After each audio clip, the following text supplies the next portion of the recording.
بسم اللہ الرحمن الرحیم۔ السلام علیکم ورحمۃ اللہ وبرکاتہ۔ کیا حال ہے دوستوں؟ امید کرتے ہیں ٹھیک ہوں گے۔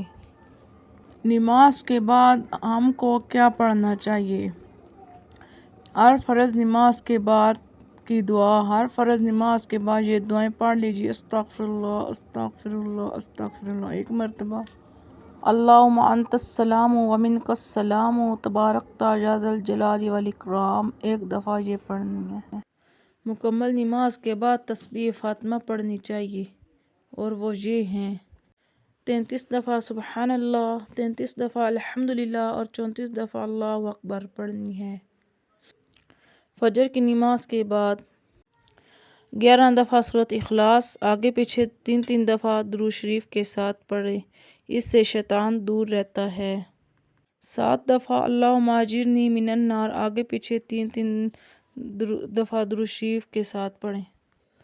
70 دفعہ استغفر اللہ العظیم واتوب الیہ آگے پیچھے 3 دفعہ درود شریف کے ساتھ۔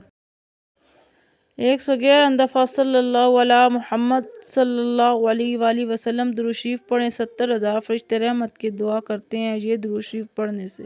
لا الہ الا اللہ 166 دفعہ پڑھیں، آخر 3 دفعہ لا الہ الا اللہ محمد الرسول اللہ کلمہ مکمل کریں۔ فجر اور مغرب کی نماز کے بعد سورۃ حشر کی آخری آیتیں پڑھیں۔ هو اللہ الذی لا الہ الا هو الرحمن الرحیم، یہاں سے شروع کریں اور پوری مکمل آیت پڑھیں۔ سید الاستغفار پڑھیں۔ فجر کی نماز اور مغرب کی نماز کے بعد اللہم انت ربی لا الہ الا انت خلقتنی مکمل پڑھیں۔ دوستوں میری ویڈیو اگر اچھی لگے لائک شیئر اور سبسکرائب کریں تاکہ میری ہر آنے والی ویڈیو آپ تک پہنچ سکے۔ دوستوں آپ کے ایک سبسکرائب سے میرا حوصلہ افزائی بڑھے گی۔ شکریہ۔ اللہ حافظ۔